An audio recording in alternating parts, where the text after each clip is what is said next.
And that kind of gets into energy and metabolism a little bit more. Essentially, if you have two systems and you only have the two low-end aerobic systems available, you're limiting your substrate ability and what I refer to as metabolic adaptability.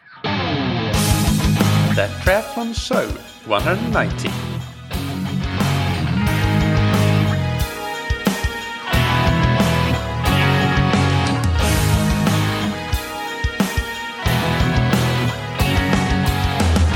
Hey, what's up everybody, and welcome back to another episode of That Triathlon Show, the podcast presented by scientifictriathlon.com. I'm your host Michael, and on today's episode I interview Shannon Grady. And boy oh boy, this is one of those episodes that, at least for me personally, goes down the history books of the podcast as one of those that really taught me a lot of things that I did not know before doing the interview. So who is Shannon? Well, she is the founder of Go Athletics and an expert in the application of bioenergetics and lactate dynamics. And she has worked with thousands of athletes from collegiate and high school level all the way up to Olympic level in, I think she said 25 different sports, if I recall correctly. She's herself a former professional runner, an NCAA All-American runner, and a 5-time Team USA Triathlon member with 4 top 10 finishes at ITU World Championships. So this is an exciting interview that we have coming up on bioenergetics, lactate dynamics, and how they affect human performance. And it's pretty long, so I won't waste your time with an intro. Let's just thank our sponsors. First, we have Precision Hydration. And by the time of recording this intro, I just interviewed Andy Blow, and that episode is the hydration Q&A I've been talking about. It will be out in episode 192 in 2 weeks' time, so stay tuned for that.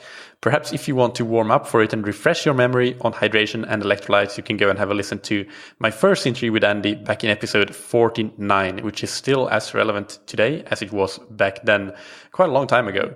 So check that out. It's scientifictriathlon.com/TTS49. And if you haven't tried Precision Hydration's products yet, you can get your first box or tube for free with the promo code ThatTriathlonShow, all one word, all caps, on precisionhydration.com. And thanks to Roka. In last week's episode 189, which if you haven't already listened to, you should go back and listen to it. One of the things I talked about was how you have to have a purpose for your workout and potentially several purposes. But one of the categories of potential purposes that you can have for a workout is the category that is quote unquote what I call environmental. So are you swimming in a pool or in an open water setting, for example?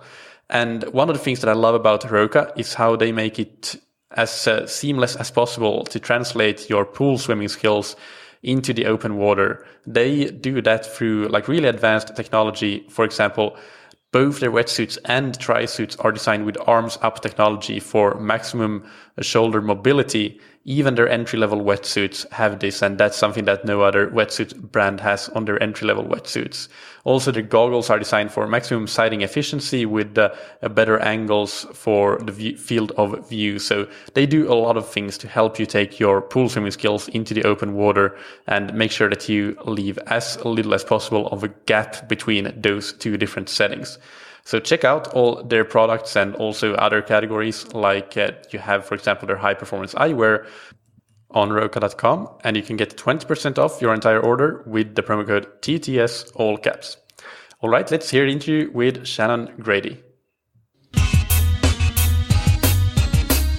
So welcome to That Triathlon Show, Shannon. How are you? I'm great. How are you? I'm good as well. And as you talked about just a while ago, we may have a little bit of lawn mowing sounds coming from behind you, but let's hope that doesn't disrupt this discussion too much. I'm really excited about this based on some email conversations and Instagram conversations we've had. So let's dive into it as quickly as possible. But just before that, can you introduce yourself a bit to the listeners that may not know about you and your background? Sure, certainly. Yeah, thanks for having me on. My name's Shannon Grady, and I'm a sports physiologist, and I'm also a former professional runner and elite triathlete. And my background is in sports performance, and over the last 20 years, I've mainly focused on physiological evaluation and training consultation for many high-level coaches in the U.S. and around the world.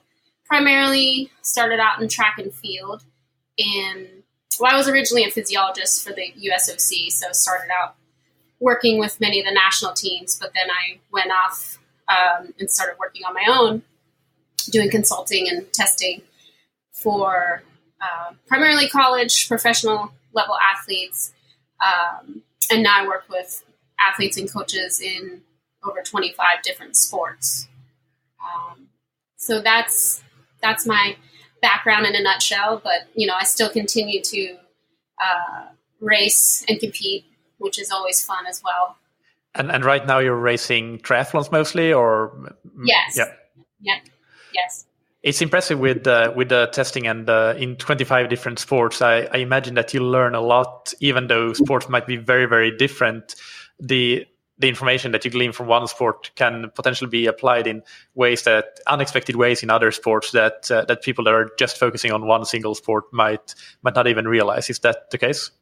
Oh, absolutely. The biggest thing is learning the language of the different sports, because human metabolism, and, how the body works is the same in all the athletes, but conveying the message is sometimes a challenge. So that was a little bit of a challenge whenever I kind of move into a new sport. It's, understanding their language, understanding what's important to them, and kind of what they're used to, because you can definitely offend some people if you kind of say some things that are drastically different than what they're used to. So it's a lot of understanding and communication skills are definitely necessary when crossing into different sports. What would be an example in endurance sports, in triathlon or running, of something that you would potentially be able to offend somebody by saying a certain thing, or something that you've noticed with just how you speak to endurance athletes? Well, I would say that take swimming, for example. Let's just take that sport. That's a sport where, obviously we're looking at human physiology and energy, optimizing energy for optimal performance. And, one of the biggest thing in a lot of the swimming models and swimming thought process is that the swimming athletes train for sometimes 5 to 7 different events that are very energetically different. And when you try to broach that subject of optimizing performance and maybe focusing on less events, they don't like that. Coaches don't like that very much. I'm just trying to explain how energy works, and, to really get to the next level, you need to really focus your training on maybe fewer events rather than many events. So instead of being mediocre in 7 events, maybe you can make the national team in 2 or 3 events. So that's one example. And then just the way when you're training, when you're advising coaches, a lot of them get nervous when they test, because they're always nervous that the testing might show that they're doing something wrong. And, you have to be very careful. You're not doing something wrong. The testing information is just information. There goes that lawnmower. Yeah. And it's just information, and there's no right or wrong training. We're just giving you data to make better decisions. So, I've learned over the years, the way you present information is very critical to coaches. Because, as a coach, it's a very personal thing, but human physiology is pretty objective. So, when you present the data and you don't want to make a coach feel like they're doing anything wrong, when, there's no, like I said, there's no right or wrong answer. So, yeah. I like that what you said, that human physiology is very objective, and let's get into that. That's the main focus of this episode. And the way that you do testing is based on lactate and lactate dynamics. That's I guess, so your main area of expertise and how it relates to training as well. So can you give us an overview of your work in that realm? Absolutely. My love affair with lactate began when I started working at the Olympic Training Center back in 1998. And, it was from that point on where I really started focusing on that particular methodology.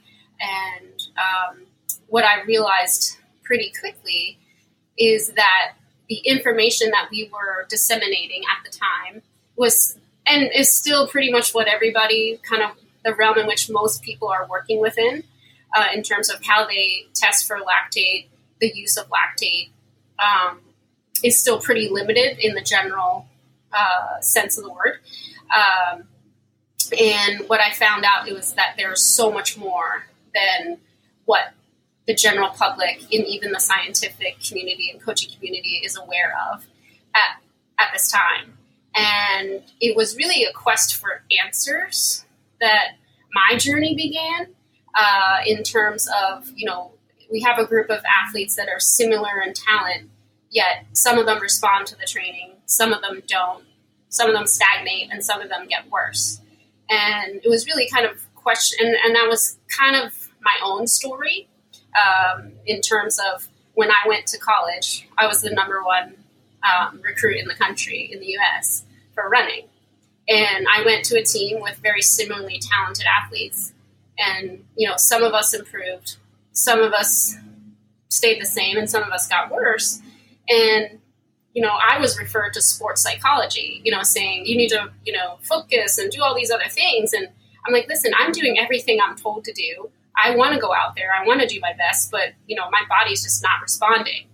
And that was a little bit of kind of why it was such a personal quest for me in understanding responses to training a little more in-depthly instead of just a blanket generalized concept of training.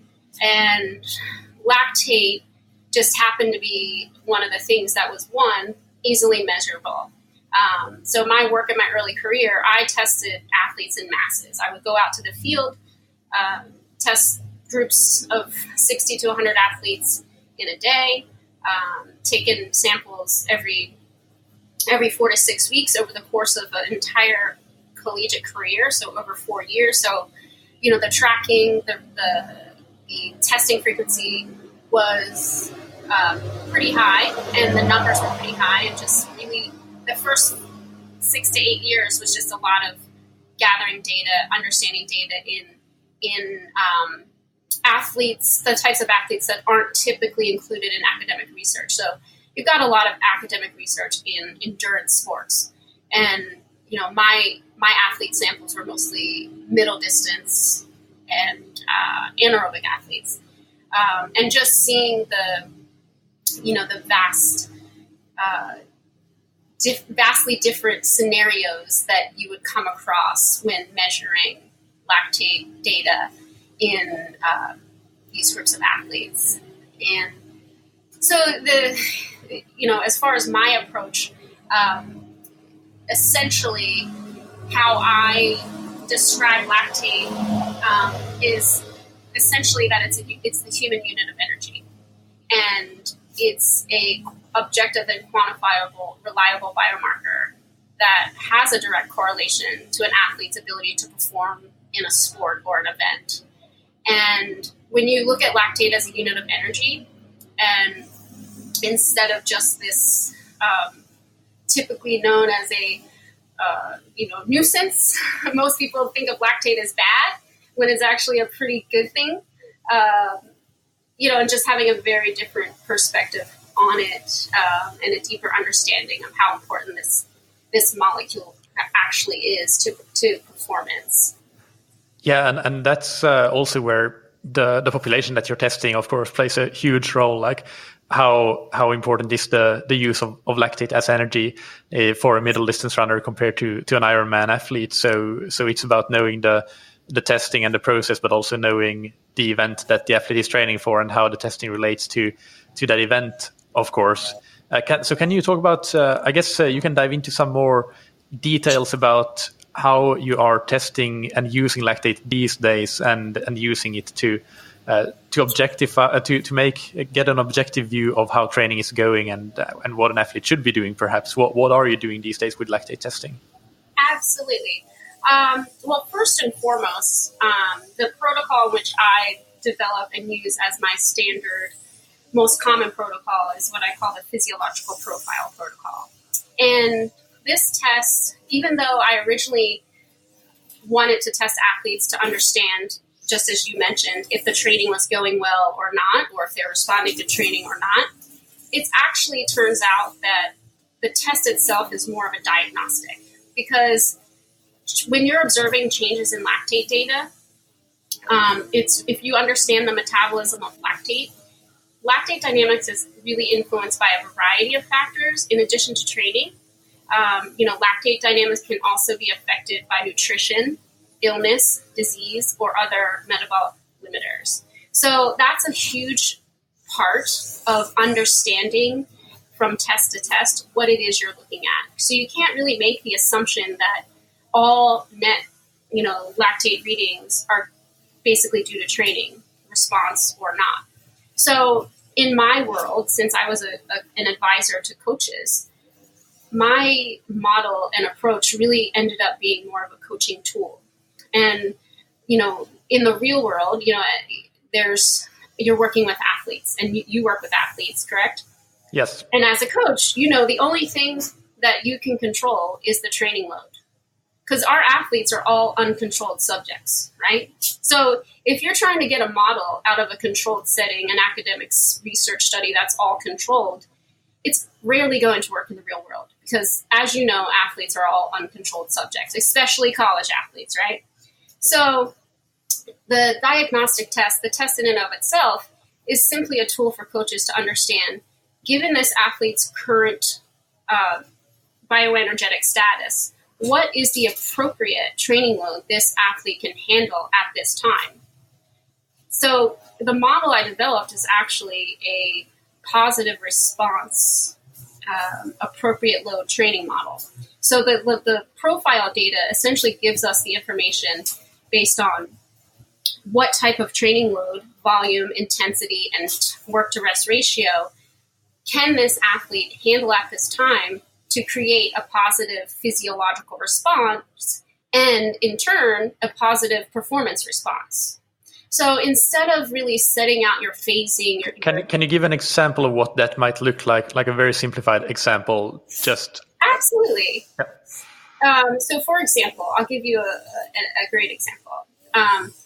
A lot of the athletes that I test, especially the college athletes, let's take a runner, for example. A runner's going to run year-round in the U.S. collegiate system. They're going to run most likely cross-country, indoor and outdoor track. So they're running pretty much year-round.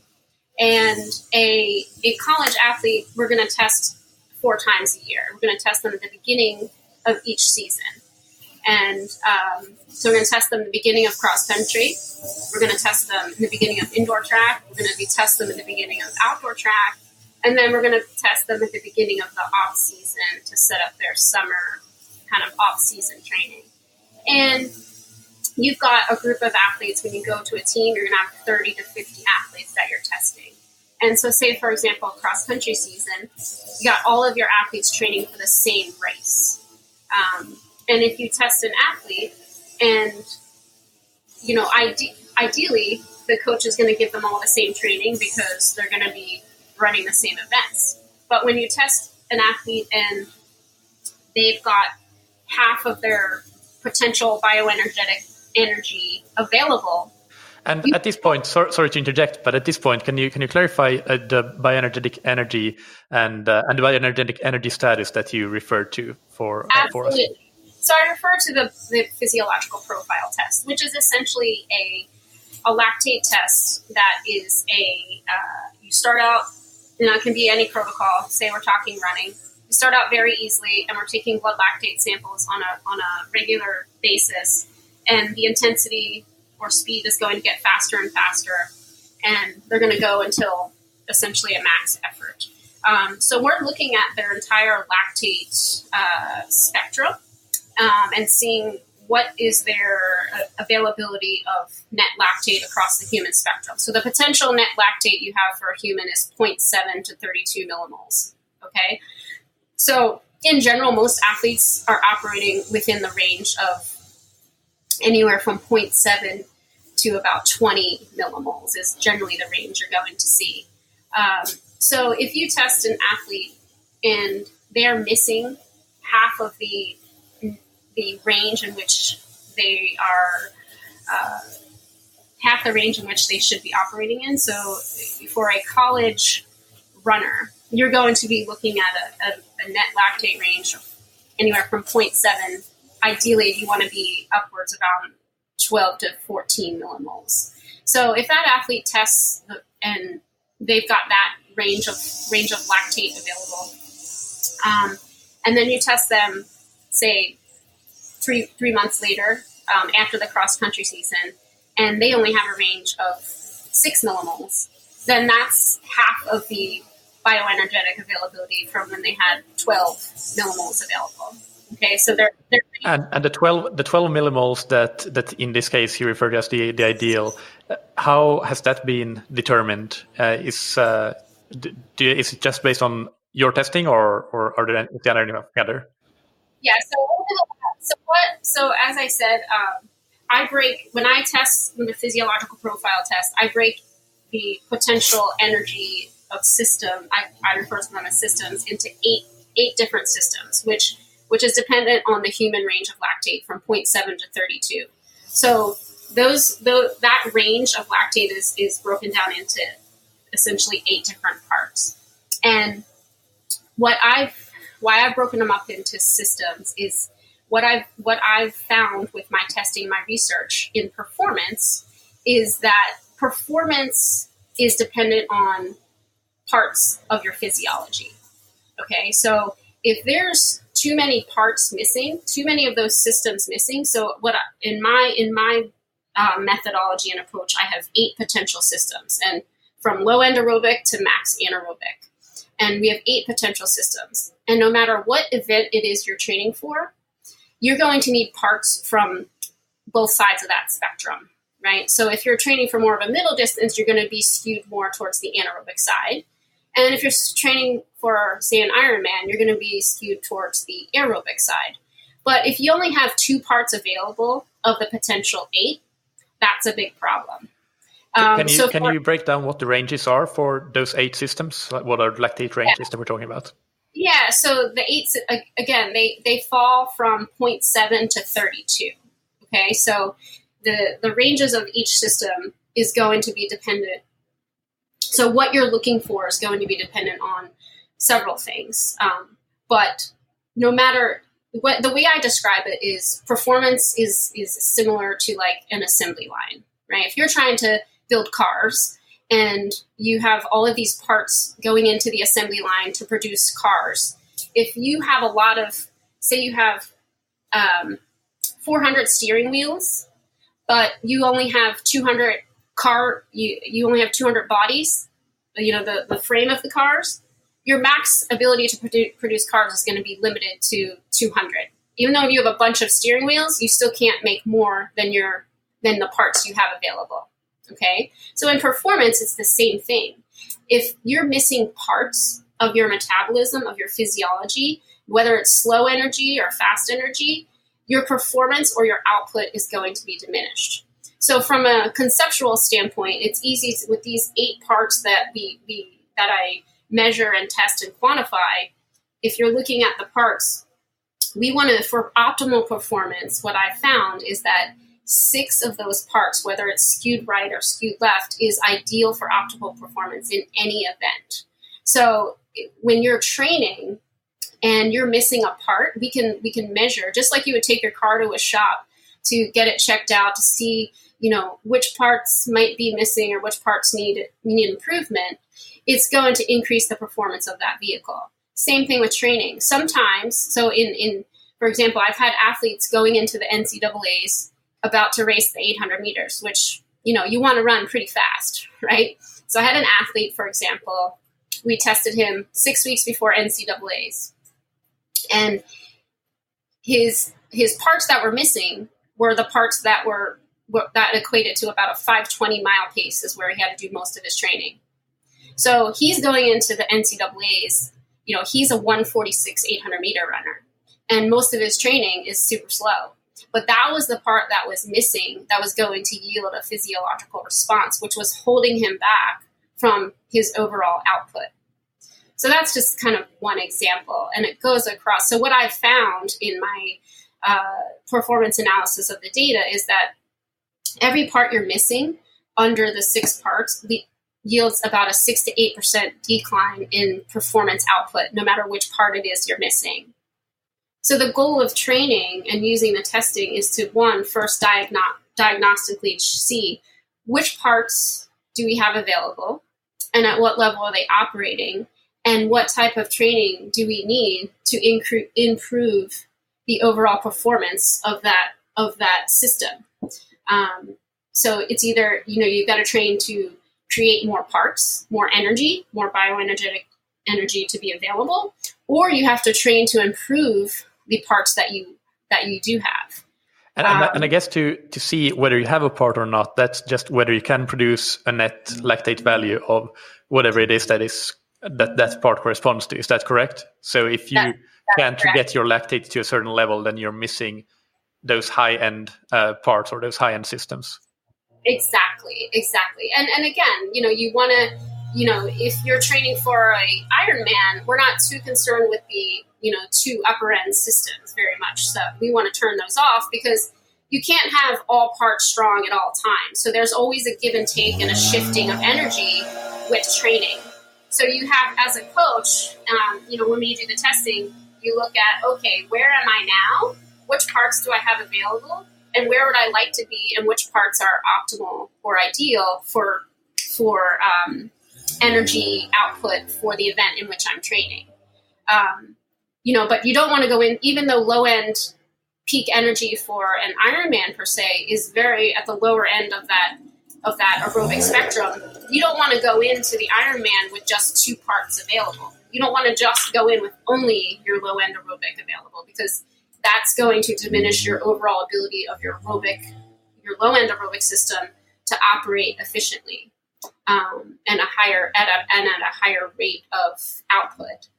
So even though that's your main energy you want for peak performance, you still need to have what I call a physiological range.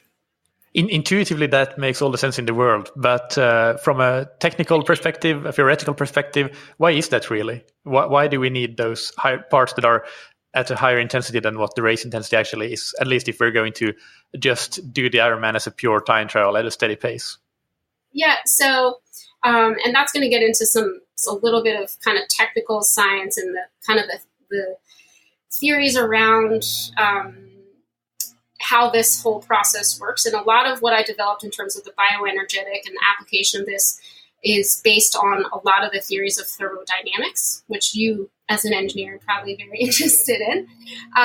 So, in terms of my main theory based on what I call the Grady human efficiency theory, is based on the fact that human performance has 2 main rate limiters. And if you're familiar with different laws of thermodynamics, this in particular is similar to Carnot's efficiency theorem in terms of energy and efficiency and the ratio of output energy and input energy. And essentially, Carnot's theory and my theory of human performance is in essence the difference between the input and output, or the max and the min. Okay, so if your difference is smaller, your possible efficiency is going to be decreased. Okay, and how well you convert energy is going to be decreased. So essentially, what I've seen across pretty much every single example where the physiological range is diminished, the performance output, like I said, drops 6 to 8%. Shannon, can you jump 5 seconds back, because the connection broke up just a little bit. So I heard you until like the difference between if the difference is small between the The difference is small. So like I break it up into eight systems. So if as the difference decreases, the performance, efficiency, and the output ability is decreased. So every system that you lose decreases your ability to output by about 6 to 8%. All right. So it's a matter of energy and efficiency, and the max and the min. That differential creates essentially greater efficiency and overall work output, and that kind of gets into energy and metabolism a little bit more. Essentially, if you have two systems and you only have the two low-end aerobic systems available, you're limiting your substrate ability and what I refer to as metabolic adaptability. And if you're only operating, so just let's make another correlation. I use this one a lot, like an engine. You have an 8-cylinder engine and you're running off of 2 cylinders. What's going to happen to that engine? You tell me. I'm not an engine person. Essentially, you're going to have trouble operating that engine. Okay. The difference between, humans and machines, we have a lot of, abilities to measure efficiency and measure these things in engines and machines, but there's really hasn't been a way to measure all this stuff in humans. And that's kind of essentially what I'm doing. The algorithms, the performance capabilities, and using Lactate along with velocity data and power data, I developed these different metrics that will essentially indicate if that person has different performance capabilities.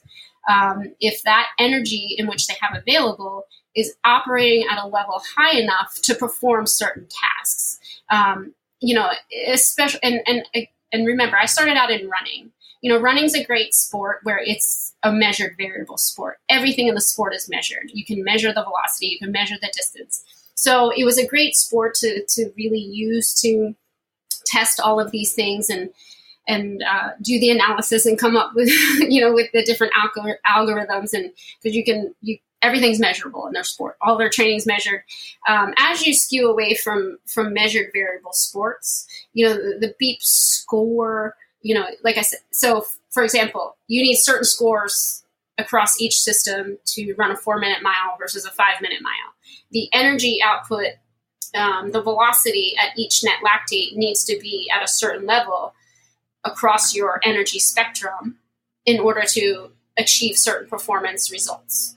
Okay, does that make sense? Yeah, it makes sense. Yeah, so when I go to a coach and I present the results and they wonder why I'm suggesting the athlete does slow training right now as opposed to fast training right now, I can show them the data that says, well, see this part of your energy, it's 30% lower than where it needs to be to run a 4-minute mile versus this fast energy right here is where it needs to be. So we don't need to worry about that part. We need to worry about this part because that's where our ability to create a performance gain, a physiological gain is lacking. And if we target that, our overall output, our speed over the 1 mile, our velocity that we need to create, we're working on the part that's missing for that.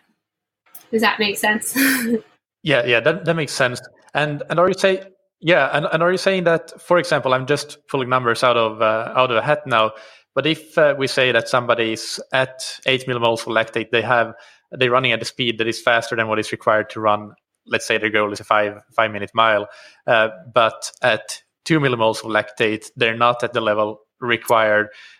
Can you compensate and run that 5-minute mile by just running even faster at 8 millimoles of lactate by just pushing another system even higher, or is there a minimum for each system, or you know what I mean? So that's a great question, and depending on the event. So for the mile, if you're talking about the mile, there's going to be, you have 8 potential systems. If you hit the mark in 5 to 6 of them, then you're most likely going to do it. But if you're missing in 1 or 2, so if the person isn't there at 2 millimoles, which is most often the case in middle distance athletes.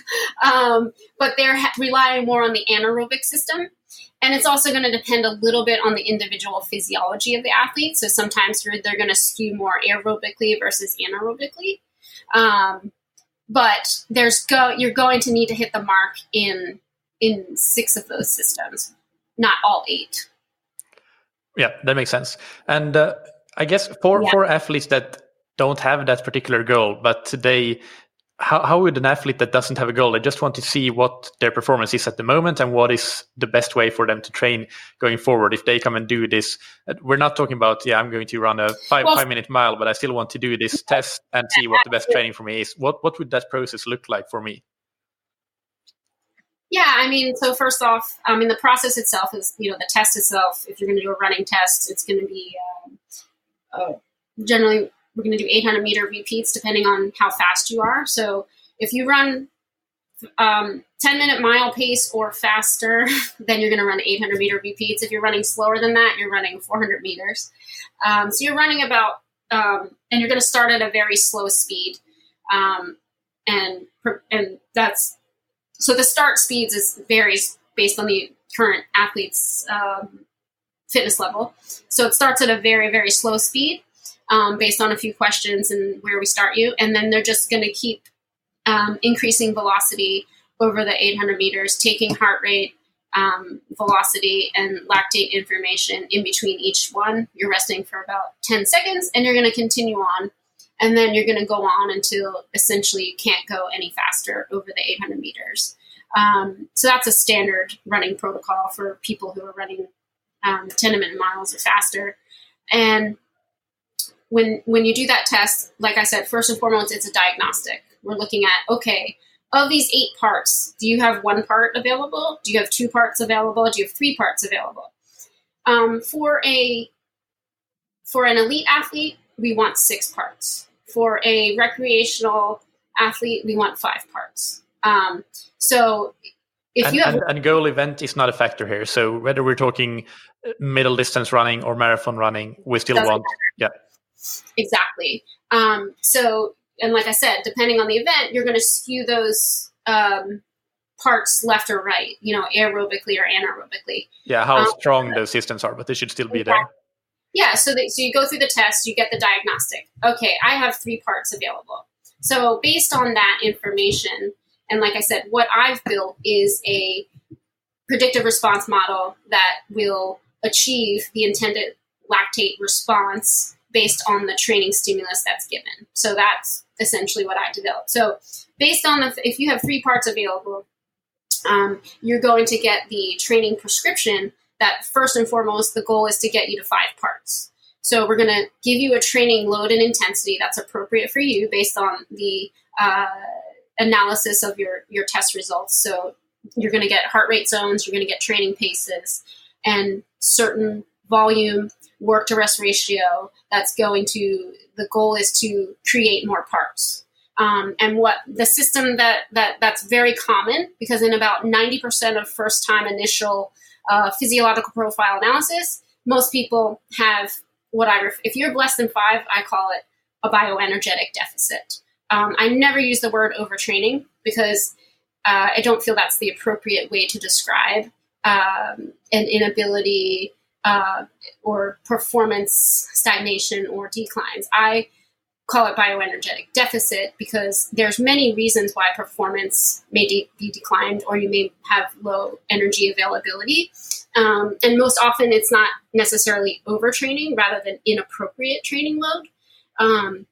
In theory, most of the times people say you're overtraining when if it was appropriate for you at that time, it really wouldn't be overtraining. It's just inappropriate.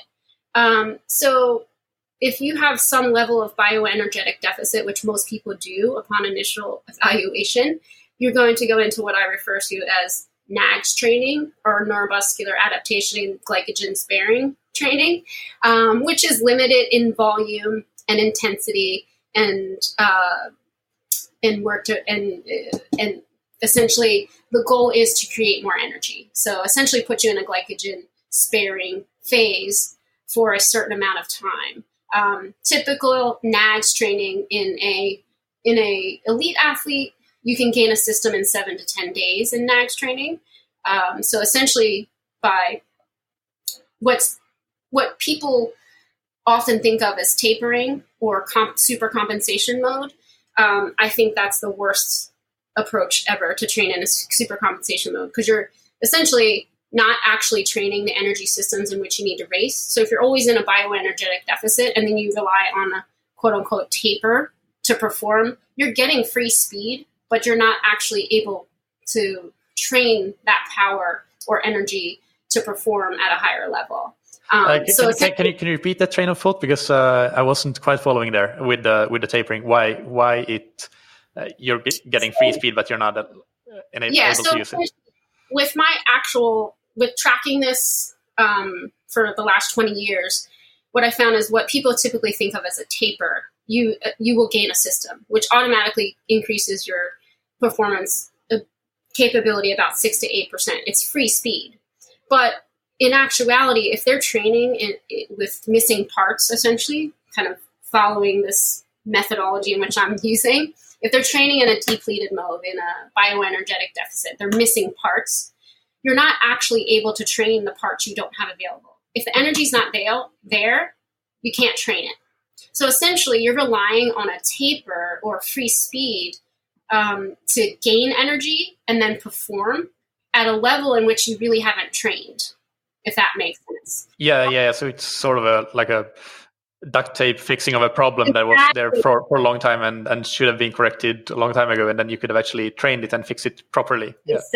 Exactly. So, the super compensation mode, which is a common model amongst, several sports, rowing and swimming especially, where they rely on the taper too much and the free speed. Yeah, it's nice to have, but at the same time, you're going to perform a lot better if you're actually, have that energy available, you're training it, and then you're gaining even more free speed if you are actually training the systems in which you intend to race at, instead of training an inferior system. So kind of getting back to energy, the way human energy works, unlike, I'll kind of refer back to cars and engines, because I like using that analogy.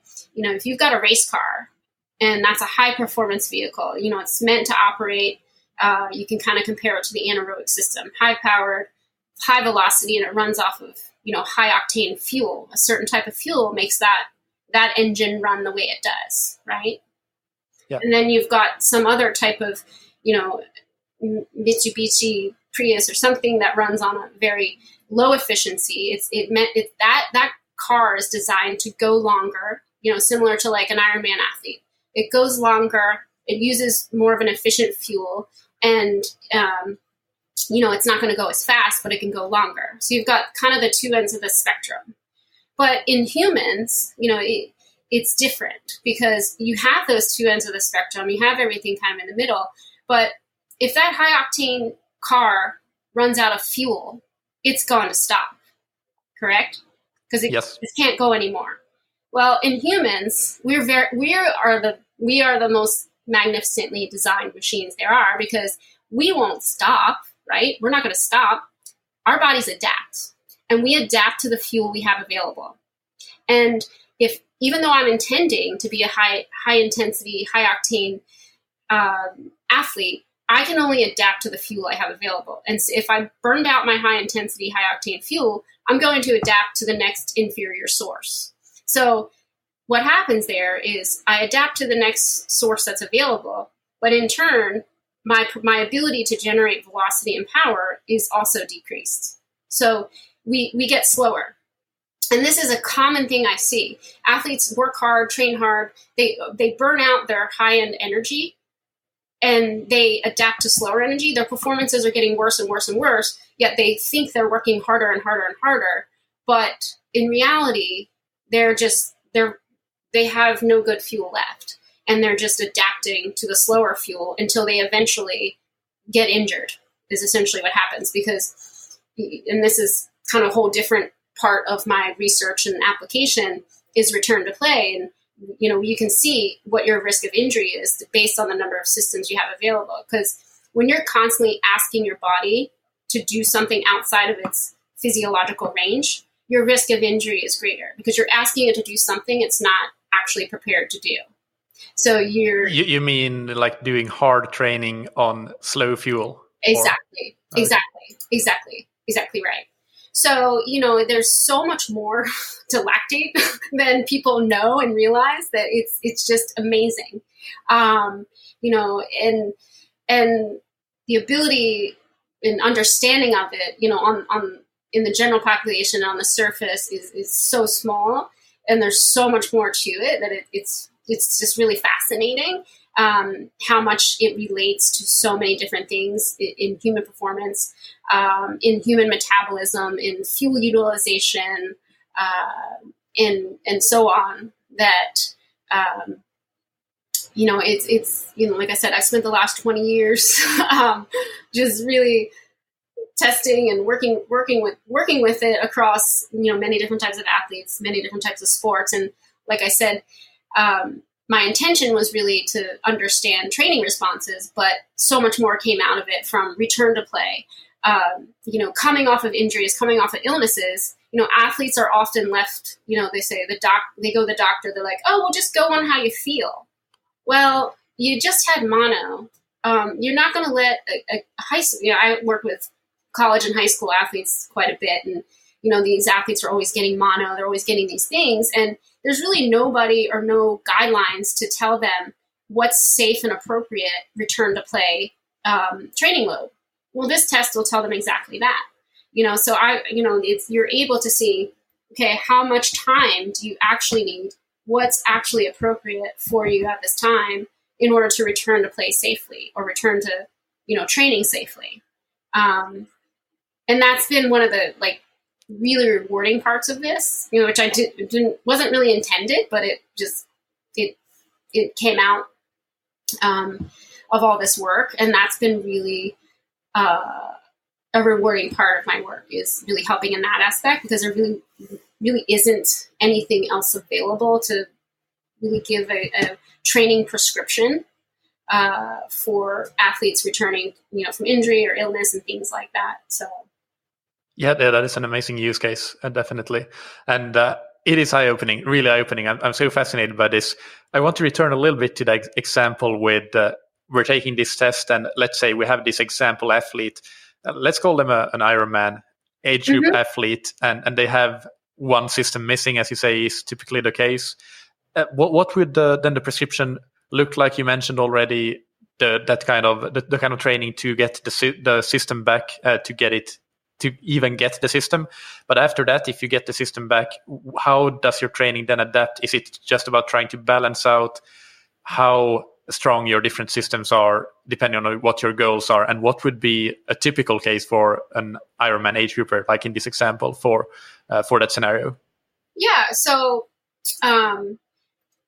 well, there's a couple of factors that come into play when you take the test, and then there's a training prescription that's a training plan that's prescribed, and that's going to be based off the test results. How many parts, how many systems do we have available? How much NAGS training, how much glycogen sparing training do we need to perform? Like I said, in novice athletes, it's going to take about 10 to 14 days to gain a system. So if they're only missing one system, we're going to drop their volume and intensity for about 10 to 14 days. Also, if they're only missing one system, I don't say, okay, I need a food log. I need to know your calories. I need to know your carbohydrate intake, because I found a direct correlation between, low carbohydrate diets and bioenergetic availability. It's really a problem. And there's what a surprise. Yeah, surprise. Yeah, so, when athletes aren't consuming enough carbohydrate, it has a direct impact on their ability to perform. So, that's, if an athlete shows up with 3 or less, I automatically, do the food log evaluation to make sure that they're, essentially this is an energy. We're looking at energy. The training is energy out, and the fuel and rest is energy in. And the test is going to give you, are we in balance? Is our bioenergetics in balance? And if there's less than 5 in a age group type athlete, then we're imbalanced somewhere. Either you're outputting too much or you're not putting in enough. And if you're in a, I place different stages of bioenergetic deficit from mild. If you have 4 to 5 systems available, we're going to give you anywhere from 2 to 4 weeks of NAGS training. If you have mild bioenergetic deficit, 2 to 3 weeks, 2 to 3 systems available, we're going to, cut back your training for a minimum of 4 weeks. We're going to do a food log, make sure your first macronutrients are in line to where it needs to be. And then you have what would be a rough guideline for what your macronutrients should be if you are in that kind of bioenergetic deficit? I found that anybody who's consuming less than about 55 to 60% carbohydrates is at risk for bioenergetic deficit if they're an athlete. So that is generally, where I try to target people in order to ensure that the energy in is adequate to provide the energy they need for training. So the general recommendation that I'm going to make is getting them to about 55 to 65% carbohydrates as our first step. Because without that, they're really going to continuously be in a bioenergetic deficit, and they're going to continuously be underperforming. So that's first and foremost. So depending on getting back to what would the prescription look like for an athlete who's you're going to go into NAGS training, which would say you're going to limit your total work to about 75 minutes a day. You're going to go into like what I refer to as mid to low aerobic zone, heart rate zone, and you're not going to do any interval training that's above your available energy systems. So, for example, when I do the test results, it's going to give you training paces for each of your systems, and that correlate to that net energy output. And we're not going to give you a velocity that's greater than what you have available. We're not going to give you training outside of your current bioenergetic availability. So the speed in which you may do some intervals is going to be what's appropriate to your test results. And so just to make this clear for the listeners, let's say that your highest lactate value is, again, I have no idea what the typical test results when you have 4 systems or 3 systems would look like, but let's say that your highest lactate value is X, then you know that the pace for that net lactate value is a certain pace for that athlete based on the results, and that's the pace, even though the athlete is of course capable of running faster, but they're not allowed to run faster in training because they don't really have the energetic availability to do so from a physiological perspective. Exactly right. Yeah, and each of those sessions, one of the things that I did wrong for many years, but then mastered is what I call energy priming. So that's exactly what we're doing, is priming energy systems to become available or ready for subsequent stages of training. And energy priming serves kind of 2 purposes. So the NAGS training is the most common scenario where you're trying to generate systems. So we're going to do energy priming at the appropriate velocity and work to rest ratio, which is essentially going to be less than 20 minutes of total work. And your intervals are going to be anywhere from like 20 to 60 seconds with the 1-to-1 rest ratio of work to rest at the appropriate velocity that's inside your bioenergetic availability that's appropriate. So these would probably feel like very easy interval workouts compared to what the athlete would be used to doing. Exactly right. Yeah. So the purpose of this is, one, to gain energy. And then, like I said, my research has shown that it's going to take, in a non-elite athlete, it's going to take anywhere from like 10 to 14 days to gain a system. So we would say, over the next month, you're going to progress from, this system. Then we're going to assume after 2 weeks, you have this system available. So we're going to bump you up to this velocity, et cetera, et cetera. And by the end of the 4 weeks, you should be at 5 systems as long as you have adequate carbohydrate fuel available while you're training. So that part's on them. The training prescription's on the coach. The fueling's on the athlete. So that's what it would look like, as far as priming to, add a system and gaining a system. And then from there, you essentially look at, okay, when is my race? Is my race in 6 months? Is my race in 3 months? And how many energy systems, what is my goal system? What is my goal energy system for my event? So for an Ironman, we're going to be at the low end of that energy spectrum. We're going to be in the, long endurance aerobic energy, what I refer to as prolonged aerobic capacity system. And that's going to be somewhere in the 2 to 4 millimole range is where a lot of the work is going to occur. So you've got, that's your main system for that peak event, if you're referring to like an Ironman event. So then you look at, okay, between now and peak, how much time do I have? How many systems can I develop between now and then? So the answer is going to depend on, do I have 6 months? Do I have 3 months? Do I have 1 month? And how much am I able to develop in that time? So in general, my prescription, I prescribe to a single stimulus block approach. One, I found that in researching and tracking, it creates the most predictable and accelerated response rate.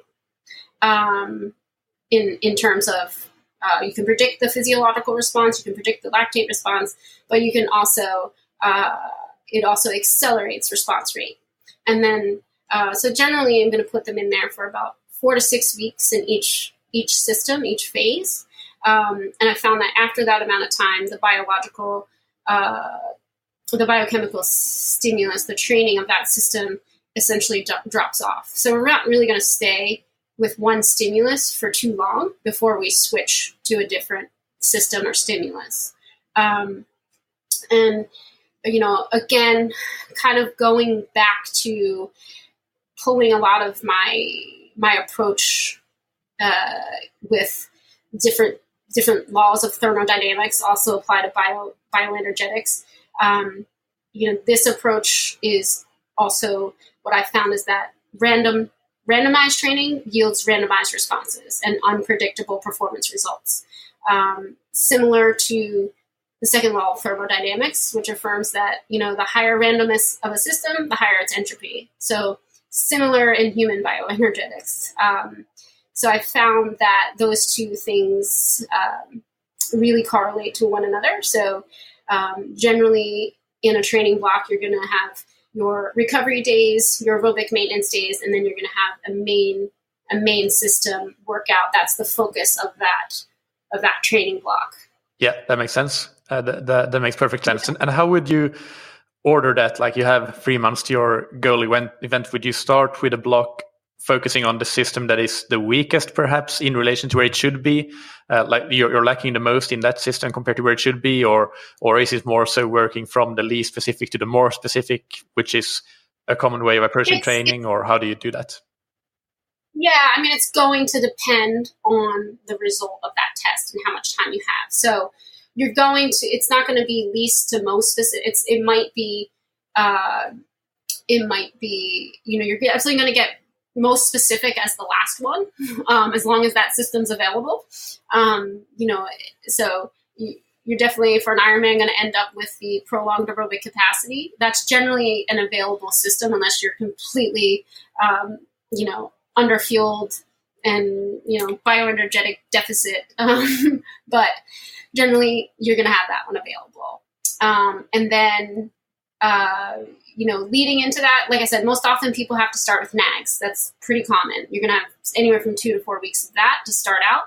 In the middle, you probably, I would put in there one of the VO2 systems, somewhere in the range of your 6 to 12 millimole range, depending on the result and the person, and depending on how many systems we can train in between testing and the peak event. So I would never do adjacent systems, if that makes sense. Yeah. Because the biochemical stimulus is too similar that you're probably not going to get, I'm not going to say probably. I know from my testing and evaluation and observation that you don't get as strong of a response if you do adjacent systems. So it's generally going to have one or two systems in between stimulus from phase to phase, if that makes sense.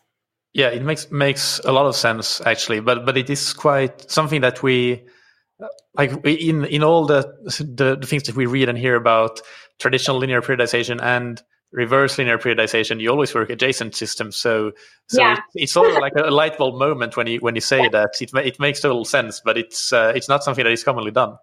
It's not, and that's why most people, like I said, when I test, are in a level of bioenergetic deficit, is because when you're working adjacent systems,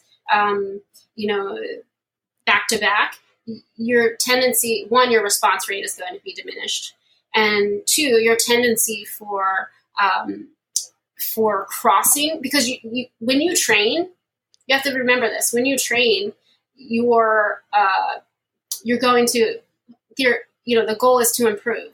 So what was one system might now be a different system, unless you retest and get updated information, right? So one, where the adjacent system approach, you're a lot of times just really targeting the same thing for an entirely too long period of time. You're not going to get a response rate, and you're going to set yourself up for performance stagnation, declines, and decreasing your bioenergetic availability. Because if you're focusing on one substrate for too long of a period of time, reliance on one substrate, your physiological range shrinks. You're pulling too much energy into one spot, so energy is going to shift, and you're going to get diminished, metabolic adaptability. Yeah, that makes sense. Can you talk about some other training mistakes that people do that can lead to getting into a state of bioenergetic deficit? I would say the most common one is not planning rest. People are so afraid to plan days off, and they just take them when they feel like it or when they're hurt. I've been an athlete my entire life. And one of the things that, and I work with high-level athletes all the time, and one of the things athletes, especially endurance athletes, are afraid to do is take off. They get really scared. And a great example, I work with Villanova University. They're close, they're local to me, so I see their athletes quite a bit, a couple days a week. And this one girl, she had a little bit of a tweak in her back, and she had a big 5K coming up. And, I had to really put her at ease and say, listen, talking about energy and gaining systems. Remember, I talked about, how long it takes to gain systems, and performance increases 6 to 8% by gaining energy. And what I had to explain to her, I said, I've looked at energy in real time, and you can take up to 14 days off. You're gaining fitness. I said, you could do nothing for the next 14 days, and you're gonna run faster. You're gaining fitness. No matter what it is. I said, so don't worry. Taking this week off or light, you're not going to have a bad race. All you need to do is go out there and do a couple intervals, hundreds or 200s at your base pace. You take off, you're gaining energy. And, she's afraid, very, very common. And, she goes out there, runs like a 20-second PR over 5K, and then she's really happy. But what I find is most people don't take off unless they're injured, or they don't plan it ahead of time, and then they have to take off. Similar to that example I gave where the engine runs out of energy, and the humans, we adapt to inferior fuel until finally we have to stop because we're hurt, because we're continuously working outside of our actual limits. So by planning regular recovery, I always put what I call a transition week in between phases, a zero stimulus week, a down week in between every phase. There's regular days off depending on the person and their situation, but there's regular days off, again, to avoid bioenergetic deficit and eventually, overreaching and injuries. So I think that's more, especially in endurance sports. Sprinters, they don't have a hard time taking off, but endurance sports, they get nervous taking off. Definitely. And do you think that because it's a counter argument would be that, well, you can do just a 30-minute very easy run. Is that a rest day for you, or is it just that it's more than the minimal effective dose, and actually having the complete day off would be preferable? I say the complete day off is preferable. Hands down. All right. Any other mistakes that come to mind in terms of training?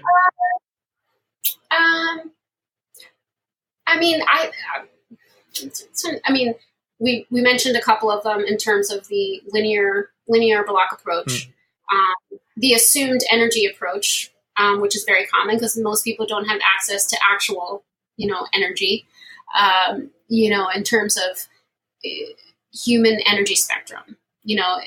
Let's just take the general concept and understanding of quote unquote lactate threshold, right? So if you were to kind of ask most people, they would say, which millimole value correlates to one's lactate threshold? I'm asking you, what would you say? Yeah, I mean, the common wisdom is that 4 millimoles is on average fairly close to the lactate threshold as it's traditionally measured. Exactly, right? And that's very standard. That's a very standard response. And the reason why I don't use quote unquote lactate threshold or a 4 millimole mark to set training is because in human physiological profiling, as I mentioned earlier, physiology is dynamic. Okay, so at any point in time, a net lactate value of 4 can be anywhere from 16 to 100% of one person's maximum lactate value. And people don't realize this. Like, do you understand what I just said? So yes, I understand. I'm trying to do some math in my head here. That's why I got quiet. Yeah. So 4 millimoles.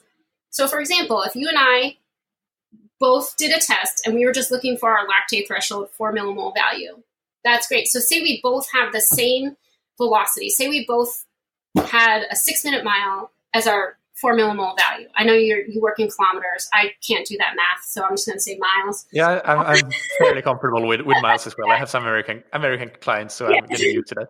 So, but if you looked, and this is kind of where my whole ha-ha moment went, because I started out mainly with middle distance athletes. And I'm like, well, 4 millimoles isn't even close to where they're performing. I need to know what's going on where they're performing. When I realized quickly that 4 millimoles can be somebody's max value.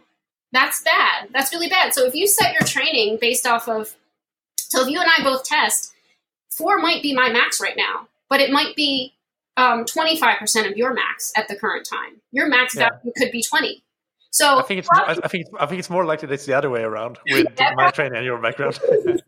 Probably, but think about that for a moment. So even though we both had the same quote unquote lactate threshold, if we were prescribed the same training based on that value, let's just say it was reversed. My max is 20, your max is 4. You're going to be clearly overtraining, and I'm going to be clearly undertraining. Yeah. Right. Yeah, for sure. So that's one of the reasons why I don't even use that term or even talk about it, because one, it's not really a data point in which you, in the real world, is very useful. So that's one reason. And secondly, there's actually lactate thresholds, which you probably realize this, at each net lactate level, and they're all trainable. But basing it on one data point, which is the 4 millimole most common determination of lactate threshold, is going to do a disservice to most athletes. And I guess that, like, the way that most people do their lactate tests, it's not that 4 millimoles is the magic number, but they try to find the inflection points. But I know we talked about this, but for the listeners' sake, what is the argument why the inflection points aren't the best way to find a quote-unquote threshold either? Well, and again, because there's actually, when you just go back to my earlier statement, is that lactate's a unit of energy. And each unit of energy is unique. And each unit of energy has different components and basically characteristics. Okay, so some of those units of energy are meant to operate in long, slow, and some of them are meant to operate fast and short. And then we have everything in between.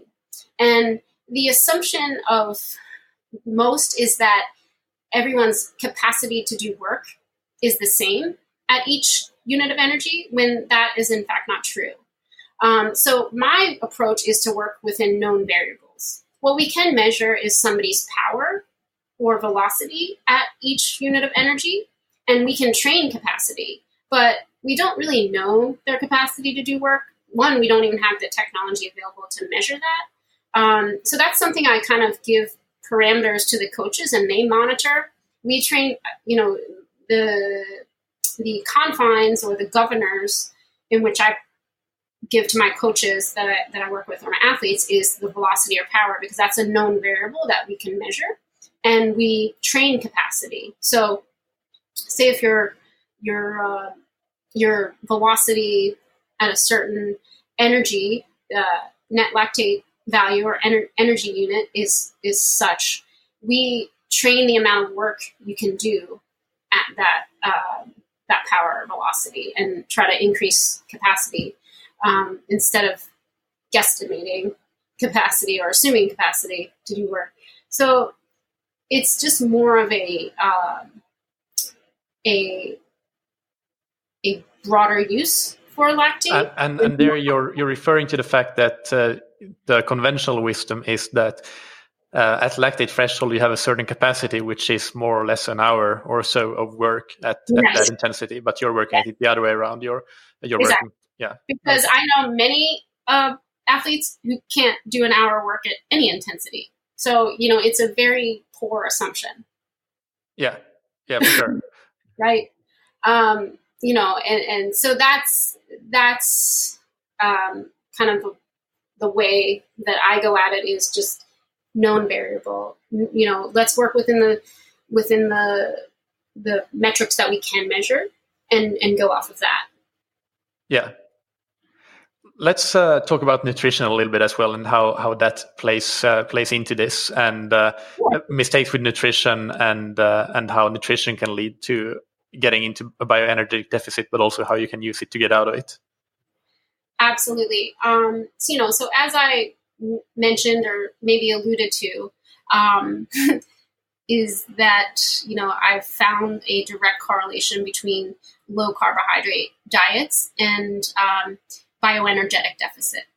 And what people need to understand is, lactate is a very, very miraculous molecule.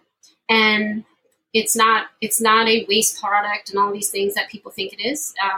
Lactate's a major energy source. But it's also needed to basically for glycolysis. Okay, so we need lactate for glycolysis, and lactate is also a signaling molecule for hormone production. So essentially, when you're in bioenergetic deficit, when you eat low carb diets, your ability to produce lactate is diminished, which will lead to a person's inability to maintain homeostasis. Okay. Yep. So that's that's what I feel is the biggest problem with the high fat, low carb diet. This whole notion of becoming quote unquote fat adapted is ridiculous because there's not a infinite ability to adapt to a substrate. Okay. So if you're limiting your substrate to fats, you are limiting your ability to, for glycolysis, you're limiting your ability to produce lactate, and you're limiting your ability to produce hormones, which are key important things to performance. So the premise of, metabolic efficiency and fat adapted, it's key for, you're not teaching your body to burn more fat.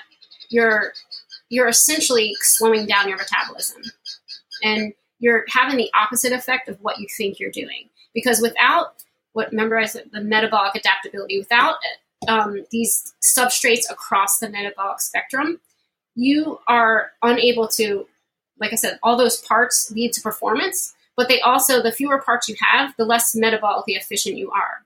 So your ability to burn fuel, your ability to burn fat is going to be drastically reduced. If you only have fat available, your body's going to store fat, and your body's going to slow down because it doesn't have the fuel and the metabolic adaptability it needs from other substrates.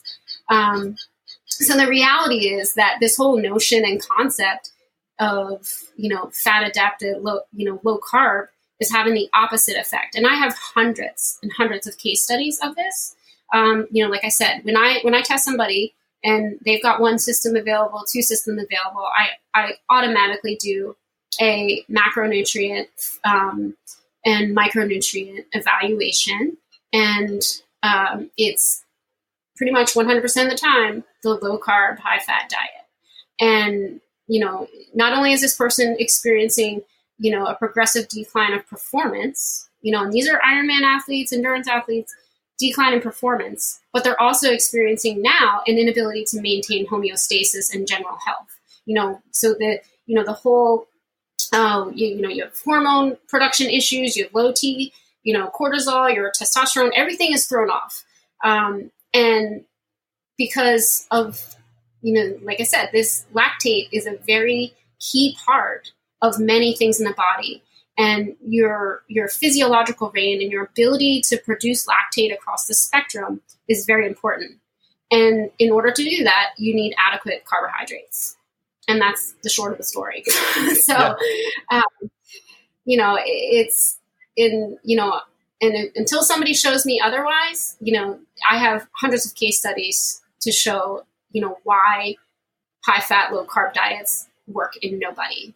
Yeah, and one thing that I remember reading that stood out to me was Louise Burke, who's done a lot of studies on low carb, high fat diets and performance in endurance athletes. She said that it's kind of funny that we had to make all these studies when you could just open a biochemistry textbook and realize that that's what was going to happen, just because of, as you know, with your background, that there are certain dynamics and it's a biochemistry equation that's going on in our body, in the engine all the time.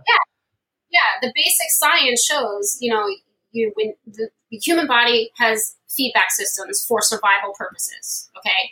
If our good fuel is short, which is our carbohydrates, we go to survival mode and metabolic adaptations. Unlike the car who's going to shut down, we have to adapt for survival purposes. If we adapt to fats because inadequate carbohydrates are not available, that's called ketosis. It's pretty commonly known as ketosis, okay? And this is going to inhibit glycolysis. And this is the problem. This is the big problem. When you inhibit glycolysis, like I said, you're not able to produce adequate amounts of lactate that will help with maintaining homeostasis and hormone production, but you're also limiting your ability to produce ATP. ATP is our, energy currency. So there's a lot of issues that are being caused by this. And, people think that, we're athletes. Everybody thinks that they can trick the system and, the rules of human metabolism don't apply to me. They do. They most certainly do. And, the bioenergetic costs of relying on fats, contrary to carbohydrates, is that the velocity or power of work rates absolutely will be diminished. So, you have your choice. You want to, try to infinitely increase your fat adaptation at the cost of performance, then go ahead. But it's not going to help you, nor is it going to help you become a leaner athlete. So, there's no science, there's no actual, in my years of actually studying and collecting data on athletes, I haven't seen one case where this approach has worked. And quite frankly, it's just bad for your health. And to tackle something that I know will come up as a follow-up question from listeners, a trendy thing to do is to, as quote unquote, train low, race high. But I guess that's the same example as we talked about with the tapering, that if you're basically shutting down some of your systems, then it doesn't matter what you put into the system on race day, because you do not have, I guess, the cylinders in that case to use that fuel in an effective way. You can use it on the low end of the spectrum, but you can't use it in those high end systems. Absolutely. And even for Ironman athletes, what you're saying is that we need some of those higher end systems at least to be able to effectively convert oxygen into energy and produce forward movement. Absolutely. Okay. This has been extremely fascinating. I just have, I guess, the rapid fire questions left. But before we go into them, is there anything that we've left out that you want to mention on this topic, Shannon?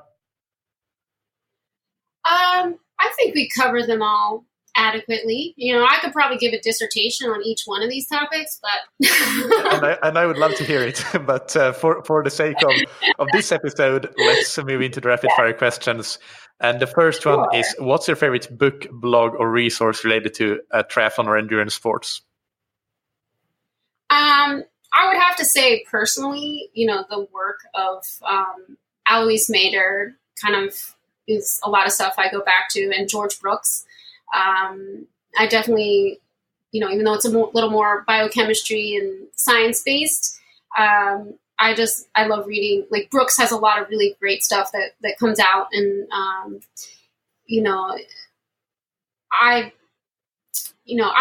read a lot of books and resources that come out just from a coaching concepts and things that people are doing. But I guess for me, it's a little bit hard to kind of get out of the lactate data space, and there's not that many people that I can have conversations with about that. So I always kind of draw back to Brooks and Mader quite a bit. So yeah, I guess I would say that, more of the biochemistry work that's coming out is what I go back to. Yeah. Fair enough. And what's a personal habit that's helped you achieve success? I would have to say, one, my ability to enjoy rest and recovery. And two, I would say my focus, I try to incorporate dynamic stretching into before almost every workout. I think not a lot of endurance athletes understand the value of muscle elasticity and performance and injury prevention, and something so simple can really improve and increase your life of your sport for sure. I feel like that's something that's neglected quite a bit. And, I'd rather do that than run an extra 10 minutes or bike an extra 10 minutes. And a lot of endurance athletes, I feel like, are the opposite. Yeah, by the time that this podcast goes live, last week's episode was one where I talked about a lot of things that, I guess, low-hanging fruit, how athletes can improve their training by doing things that they are not currently doing. And doing dynamic stretching and mobilization before workouts is one thing that I mentioned. I totally agree with you. So thank you for validating that. And Great. finally, what do you wish you had known or done differently at some point in your athletic or professional career? One, I think I wish I would have learned to swim as a kid. And I wish I would have started doing triathlon earlier. I did one in college. My 5th year, I got injured quite a bit in college, so I took a swimming class. So I learned to swim in college, and then I started working out with the triathlon club at our school. I went to University of Florida. So we had a budding triathlon club, which was mostly a bunch of crazy guys. But so I got to know them pretty well. And then my 5th year, I was done with track eligibility, and they had just started putting on the National Collegiate Triathlon Championships here in the U.S., and they invited me to go. And I borrowed a wetsuit that was probably 3 sizes too big. I borrowed a bike. I'm 5'1". I borrowed a bike of a guy that's 6 foot, and I wore my running shoes on it. I was definitely hanging off the boat coming out of the water, and I didn't know how to shift gears going up the hill, so I ran my bike up every hill. And then I still managed to run my way up to like 10th place. So it was pretty fun. I had a great time, but then I didn't do another one until maybe 15 years later or something like that.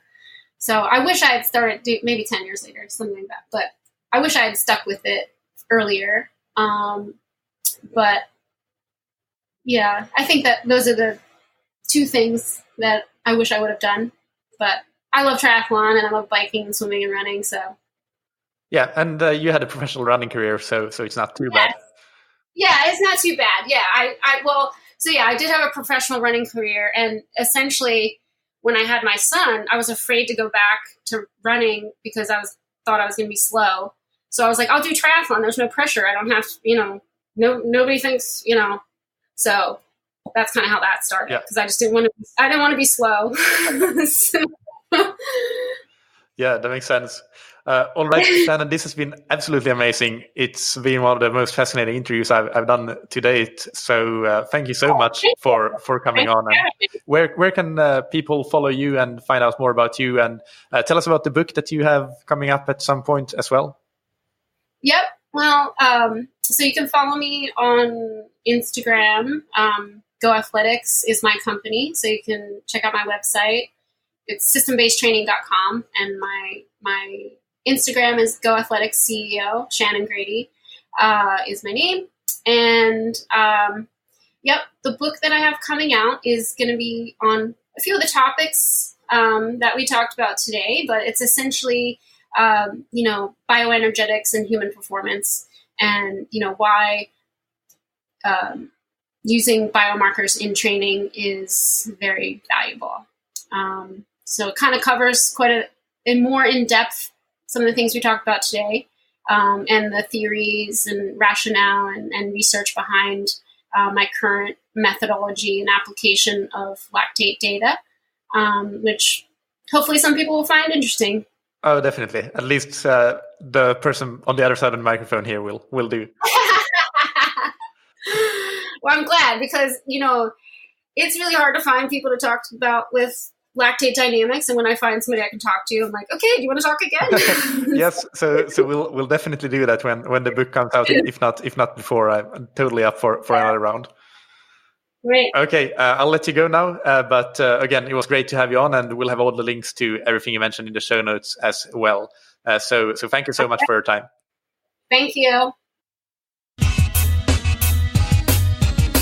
As you can hear, I am extremely fascinated by this topic and by this talk with Shannon. So I really want to give her a huge shout out. She is extremely knowledgeable, and I was really blown away by this interview and this talk. So really enjoyed it. Thank you, Shannon, for coming on the podcast. And definitely we should try to have a follow-up at a later point to discuss more. So for the listeners, if you have any feedback about this episode, any questions, please let me know, and I'll put them in the backlog and and we'll try to tackle some of those topics when we have Shannon on at another point, perhaps when her new book is out, so to time that book release with another podcast episode. Also, let me know if you think it was an appropriate mix of practical and technical information, so that we can find the right balance for next time, but also for other episodes like this in general. Finally, thank you to everybody who has been rating and reviewing the podcast. In June, we got 11 new written reviews in, which is pretty good. So huge thank you to all of you who left a rating and a review. And if you haven't done so already, with an average number of reviews of 10 or less per month, you should be aware that your review makes a massive difference and it matters. So please take a minute to leave one if you haven't already. That really helps a long way to keep the show growing, which is what allows me to spend a lot of time on it and keep pushing out these episodes. So I would really appreciate that. And of course, the absolute best way to spread the word about the podcast and help out is to actually just talk with your friends, people that you race with, any endurance athlete that you see perhaps in your local sports shop or whatever it may be. That really goes a long way, and word of mouth is even better than ratings and reviews actually. So that's also a massive help if you can keep spreading the word that way. So thank you for that in advance. Finally, big thank you, of course, to our great sponsors, Roka, that you can find on roka.com. And you can get 20% off your entire order, whether it's wetsuits, tri-suits, high-performance eyewear, any swim or triathlon apparel that you might need, with the promo code TTS, all caps. And thank you to Precision Hydration that you can find on precisionhydration.com. Take their free online sweat test to get an individualized hydration strategy for your next race. And try your first box or tube for free with the promo code THATTRIATHLONSHOW, all one word, all caps. Thank you, as always, for listening. Keep training smart and keep loving triathlon.